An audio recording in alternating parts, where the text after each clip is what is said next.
Welcome back to my YouTube channel study learner. तो history में आज का टॉपिक है बंगाल, चैप्टर नंबर 12 है। तो बंगाल से रिलेटेड जो भी क्वेश्चन हिस्ट्री में आए हुए हैं वो सभी का रिवीजन होगा।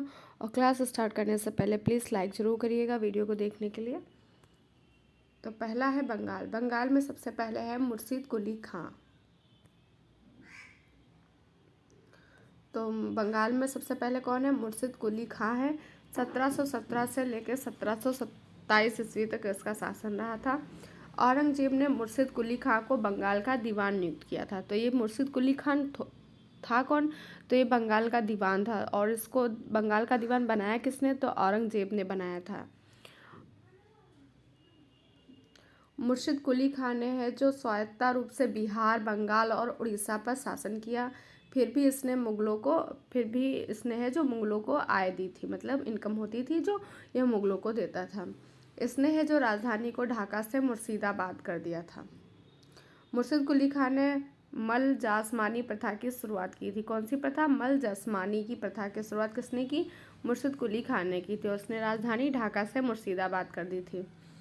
और फिर है जो मुर्शिद कुली खां के बाद में कौन है? तो मुर्शिद कुली खां के बाद में है अलीवर्दी खान। अलीवर्दी खान का टाइम पीरियड है 1740 से लेकर 1756 ईस्वी तक। तो अलीवर्दी खां स्वयं को बंगाल का नवाब घोषित किया था। इसने इम्पॉर्टेंट है, इसे याद रखिएगा। तो किसने स्वयं को बंगाल का नवाब घोषित किया? तो अलीवर्दी खान ने। इसने है मराठाओं के खिलाफ बर्दवान की लड़ाई लड़ी और युद्ध जीता था। तो बर्दवान की लड़ाई किसके मध्य हुई? मराठा और अलीवर्दी खां के मध्य हुई थी, जिसमें अलीवर्दी खां विजयी हुआ था। अलीवर्दी खां है जिसे सिराजुद्दौला से विद्रोह का सामना करना पड़ा, जिसने पटना पर कब्जा कर लिया। और साथ ही उन्हें अफगानों के छोटे समूहों के विद्रोह का सामना करना पड़ा, जिसका समाधान उनके द्वारा किया गया था। इसके बाद में है अलीवर्दी खां के बाद में है सिराजुद्दौला। सिराजुद्दौला का टाइम पीरियड है 1756 से 1757। अलीवर्दी खान का ये उत्तराधिकारी उसका पुत्र सिराजुद्दौला था। तो सिराजुद्दौला किसका पुत्र था? तो अलीवर्दी खान का था। और ये उत्तराधिकारी भी बना था। इम्पोर्टेंट है, बहुत बार पूछा गया है। सिराजुद्दौला है जो ईस्ट इंडिया कंपनी ने सिराजुद्दौला की अनुमति के बिना फोर्ट सेंट विलियम का निर्माण किया और किले में सैन्य शक्ति बढ़ाना शुरू किया। तो ये जो फोर्ट सेंट विलियम है, ये है क्या? किला है। ये है कहाँ पे? तो ये बंगाल में है, पश्चिम बंगाल में। इसको निर्माण कराया ईस्ट इंडिया कंपनी ने और बिना परमिशन के सिराजुद्दौला के। उन्होंने फोर्ट विलियम्स की ओर कूच किया। 146 अंग्रेजों को पकड़ लिया गया और उसके बंद कक्ष में कैद कर दिया गया, जिसके परिणाम स्वरूप जो अंग्रेज बंद हुए थे 123, उनकी मौत हो गई। इसे कलकत्ता की ब्लैक होल त्रासदी कहते हैं। और ये जो ब्लैक होल त्रासदी हुई कब? तो 1756 में हुई थी। इम्पॉर्टेंट है, पूछा गया है। तो ब्लैक होल त्रासदी हुई है 1756 में। कितने अंग्रेज इसमें मारे गए थे? तो 123 मारे गए थे। और सिराजुद्दौला शासक था, ये भी याद रखिएगा। 9 फरवरी 1757 ईस्वी को सिराजुद्दौला और रॉबर्ट क्लाइव के बीच अलीनगर की संधि हुई।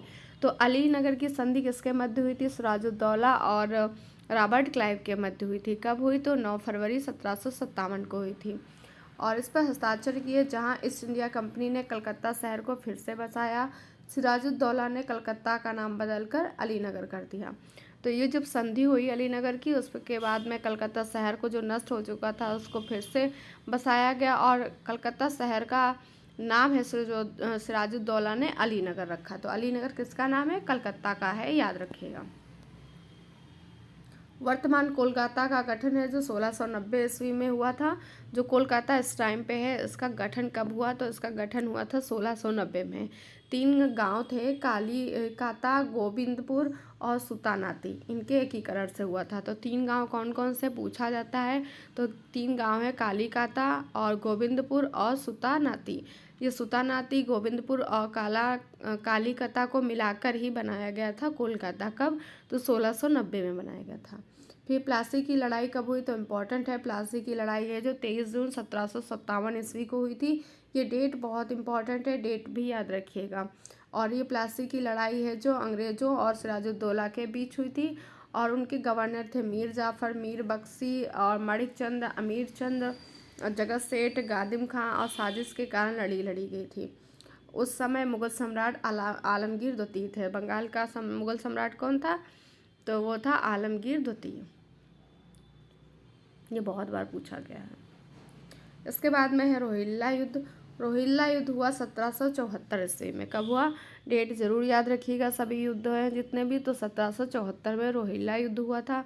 रोहिल्ला युद्ध अवध के नवाब थे शुजाउद्दौला। कौन थे अवध के नवाब? तो शुजाउद्दौला थे। और रोहिल्ला के अफगान थे हाईलैंडर्स के बीच लड़ा गया। तो रोहिल्ला का युद्ध किसके मध्य हुआ? तो अवध के नवाब थे शुजाउद्दौला और रोहिल्ला के अफगान थे, उनका नाम था हाईलैंडर्स के बीच लड़ा गया। इसमें नवाब को अंग्रेज सैनिकों का समर्थन हासिल था। इसमें अंग्रेजों ने है जो नवाब थे जो अवध के शुजाउद्दौला, उनकी हेल्प करी थी। अवध के नवाब आसफउद्दौला ने लखनऊ में है जो बड़ा इमामबाड़ा बनवाया। तो ये क्वेश्चन पूछा भी जाता है कि लखनऊ में इमामबाड़ा किसने बनाया? तो अवध के नवाब थे आसफउद्दौला ने बनाया। किसने? आसफउद्दौला ने बनवाया था। नेक्स्ट है अवध को बंगाल सेना की नर्सरी कहा जाता है। इम्पॉर्टेंट है। तो बंगाल सेना की नर्सरी किसे कहा गया? बंगाल सेना की नर्सरी है जो अवध को कहा जाता था। इसके बाद में है मीर कासिम आया। मीर कासिम 1760 से लेकर 1764 ईस्वी तक का टाइम पीरियड है इसका। बक्सर की लड़ाई 22 अक्टूबर 1764 को हुई। बक्सर की लड़ाई कब हुई? 22 अक्टूबर 1764 को। और किसके मध्य हुई? तो मीर कासिम, शुजाउद्दौला और शाह आलम द्वितीय को हेक्टर मुनरो ने हराया था। तो अंग्रेज था हेक्टर मुनरो, उसके खिलाफ किसने लड़ाई लड़ी? तो मीर कासिम था, शुजाउद्दौला था और शाह आलम द्वितीय थे। तो ये सब एक साइड थे और हेक्टर मुनरो अलग थे। तो हेक्टर मुनरो ने है जो इनको हराया बक्सर की लड़ाई में। तो बक्सर की लड़ाई जीता कौन? तो अंग्रेज जीते थे। हुआ कब? 22 अक्टूबर 1764 को हुई थी। और प्लासी का युद्ध 23 जून 1757, याद रखिएगा। बक्सर की लड़ाई के बाद हेक्टर मुनरो ने अवध के नवाब थे शुजाउद्दौला के साथ इलाहाबाद 1765 की संधि पर हस्ताक्षर किए। तो यहाँ से क्वेश्चन बनता है कि इलाहाबाद की संधि कब हुई? तो 1765 में हुई थी। और साइन किसने किए थे संधि पर? तो बक्सर की लड़ाई के बाद हेक्टर मुनरो और अवध के नवाब थे शुजाउद्दौला के साथ में हुई थी। मीर जाफर को पुनः बंगाल की गद्दी पर बिठाया गया। मीर कासिम को हटा दिया गया और मीर जाफर को पुनः बंगाल की गद्दी पर बिठाया गया। फिर है बंगाल में द्वैत शासन। द्वैत शासन 1765 से 1772 ईस्वी तक रहा था। बंगाल में द्वैत सरकार की शुरुआत हुई। तो द्वैत सरकार की शुरुआत कब हुई? 1765 में हुई। कहाँ से? तो बंगाल में। कंपनी ने बक्सर की लड़ाई के बाद बंगाल के नवाब निजामुद्दौला से दीवानी और निजामत के दोनों अधिकार ले लिए। तो बंगाल के जब नवाब थे बक्सर की लड़ाई के बाद निजामुद्दौला, उनसे है दीवानी और निजामत है दोनों अंग्रेज़ों ने वापस ले लिए। लेकिन कंपनी ने सीधे प्रशासन और राजस्व संग्रह को अपने हाथ में नहीं लिया था। एशियाई सोसाइटी की स्थापना विलियम जोन्स के द्वारा 1784 में की गई थी। और ये एशिया सोसाइटी है कहाँ पे? तो बंगाल में ही, याद रखिएगा।